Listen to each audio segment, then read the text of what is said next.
In the late summer of 2025, we were delighted to be invited by Woodbridge Ambient Music Festival to host the Ambient Label Hub, an afternoon-long event celebrating some of the UK's most respected independent ambient labels and artists.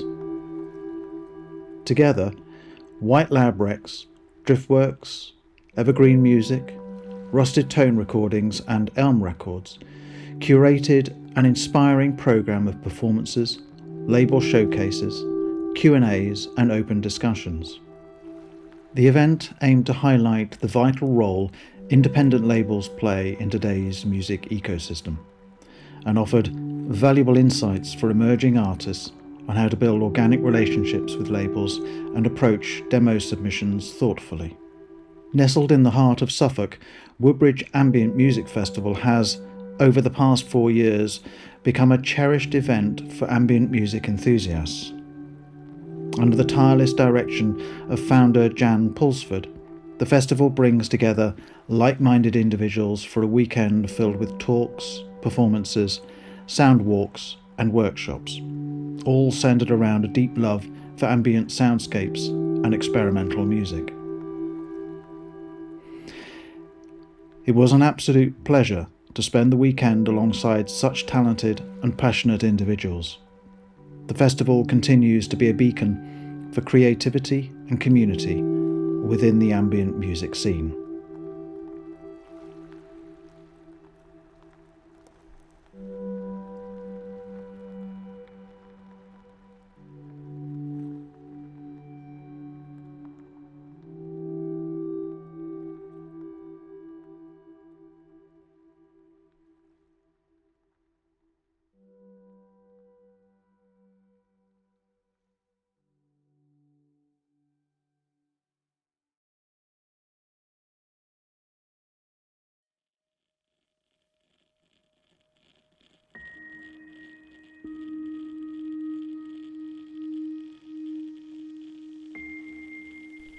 I originally got into ambient music in 2007.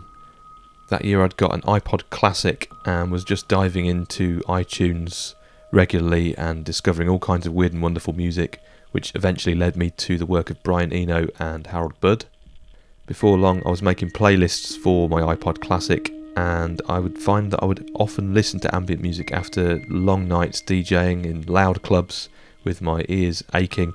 I found ambient music to be really comforting at that time, and before long I quit DJing and focused fully on ambient music. It had such a profound impact on me, and it was like unlocking another world, and still to this day I find it such a wonderful source of escapism, but also it can heighten concentration, it can aid sleep. For me it often seems to be the answer to so many of life's challenges.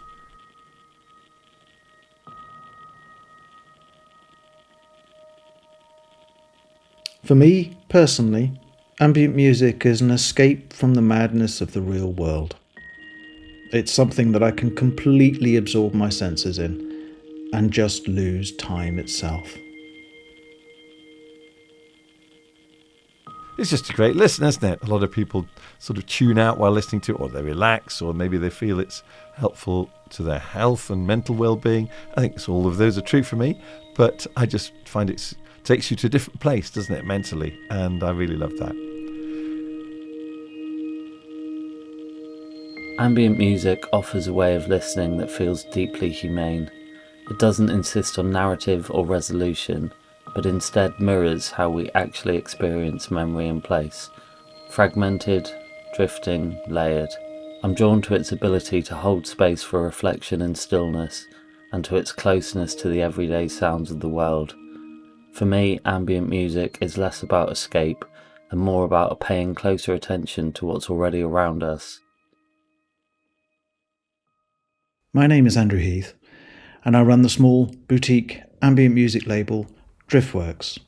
Driftworks aims to release niche music that is both lowercase and minimal, with a sense of the experimental.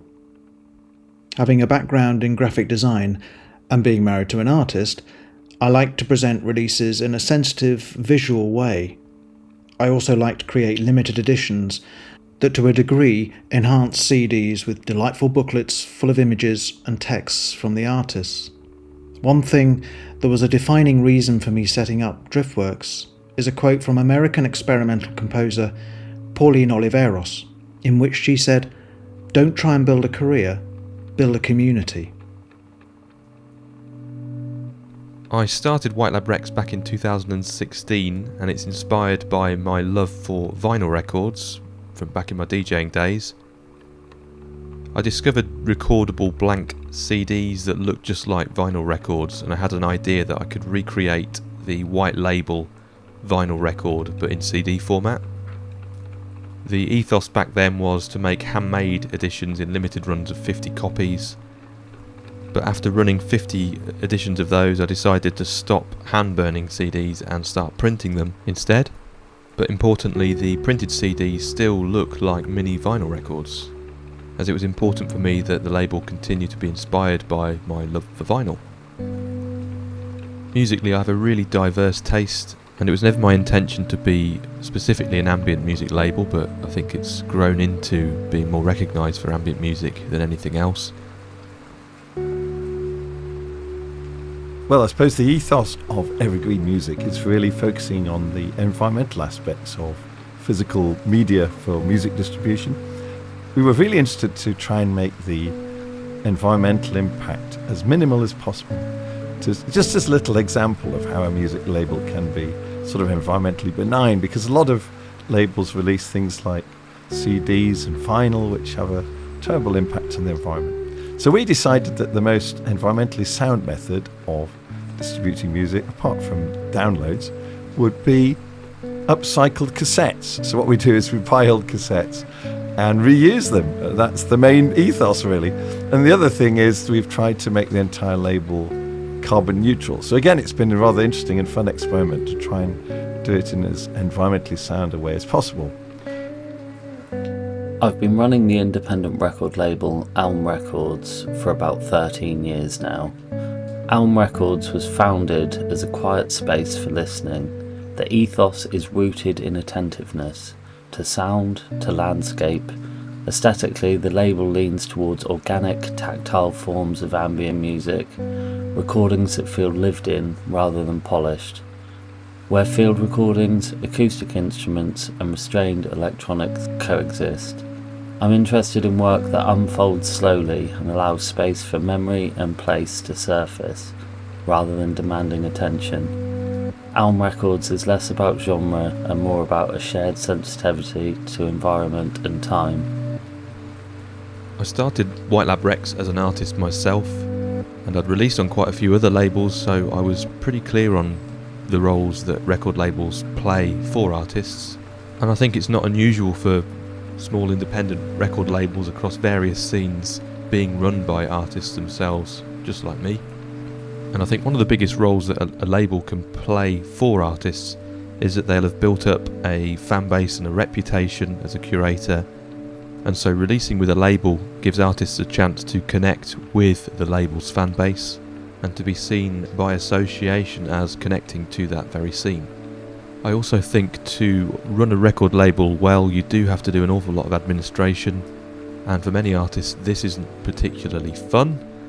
I'm one of these weird people that does actually enjoy it, and so the benefit of releasing with a label instead of self-releasing is that the label can take care of all of this activity, including promotion, writing press releases, manufacturing, working with DSPs, and even social media to an extent. As an artist, it's really easy to self-release work on sites like Bandcamp, but I enjoy working with labels because I think it gives a certain amount of legitimacy to the work. Everything that's released on a label is obviously being curated, and it's really nice to think that someone actually believes in the music as well as myself. So I think it's really valuable to have music released on a label for those reasons. I also think it does give you access to a lot of people who maybe wouldn't find your music if you just self-released it. Having access to that label's fan base and feeling that you're part of something bigger. What's the advantage of having a label? Well, it's really to bring people together, as I see it, to create a little community of artists who maybe produce similar stuff, and then it becomes easy, if you like, to try and promote those artists together. And I think that's one of the key things labels do, isn't it? Is that they help promote the artists and perhaps bring their work to a broader audience. The fact they're independent is just fantastic at the moment, the way that anyone can set up a label, and it's a great fun thing to do. It can be quite a lot of work. What it means is they can be active players in the community, and I think that's lovely that ambient music has a genuine community feel, and labels are a big part of that. Supporting each other, for example, and I've received huge amounts of help from other labels such as Whitelabrecs and Elm to get started, and that's been hugely appreciated. I think the other thing that labels can do is to create events, so that's something we've already started doing and are keen to do more of, which is live events, and to showcase the music on the label and to give the artists a chance to perform in public. So I think that's a big part of what labels can do.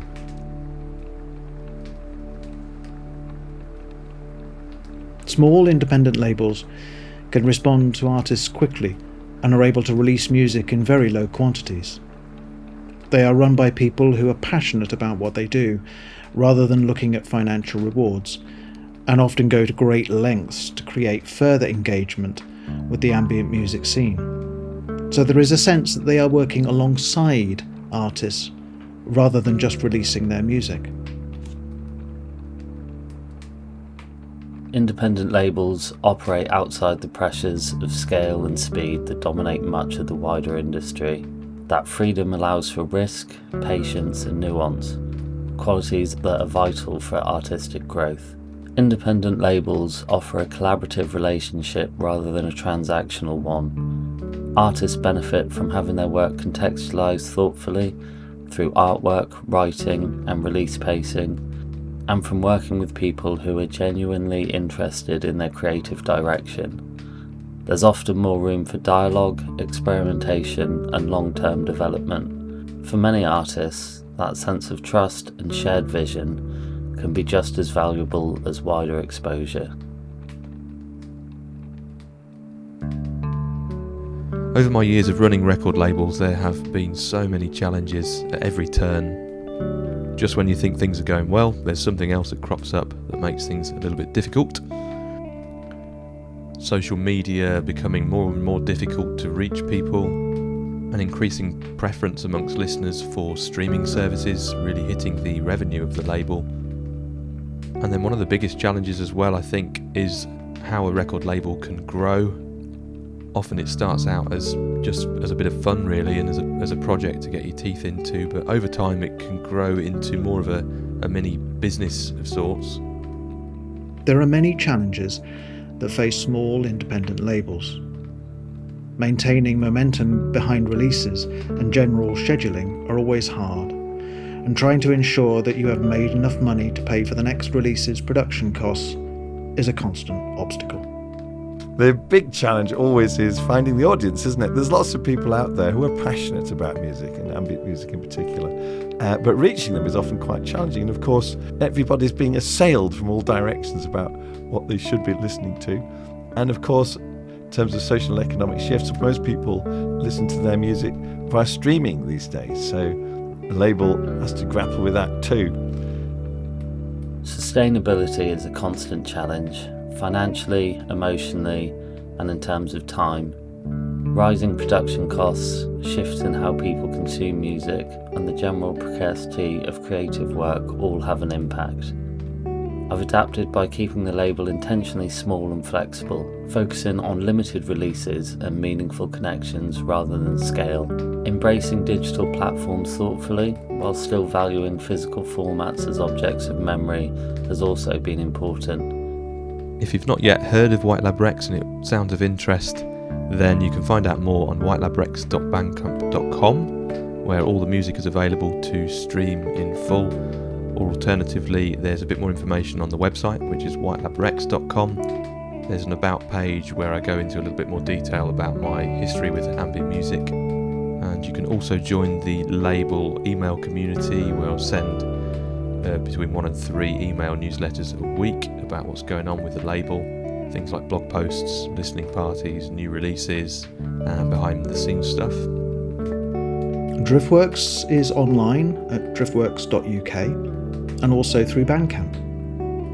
Subscribe to either Driftworks or Whitelabrecs and you'll receive an invite to join Inner Echo, our online community. Then you're part of a very friendly and supportive family. Well, the best place for us is Bandcamp, and we are Evergreen Music 1, that's the number 1.bandcamp.com. We're also on Instagram as Evergreen Music UK.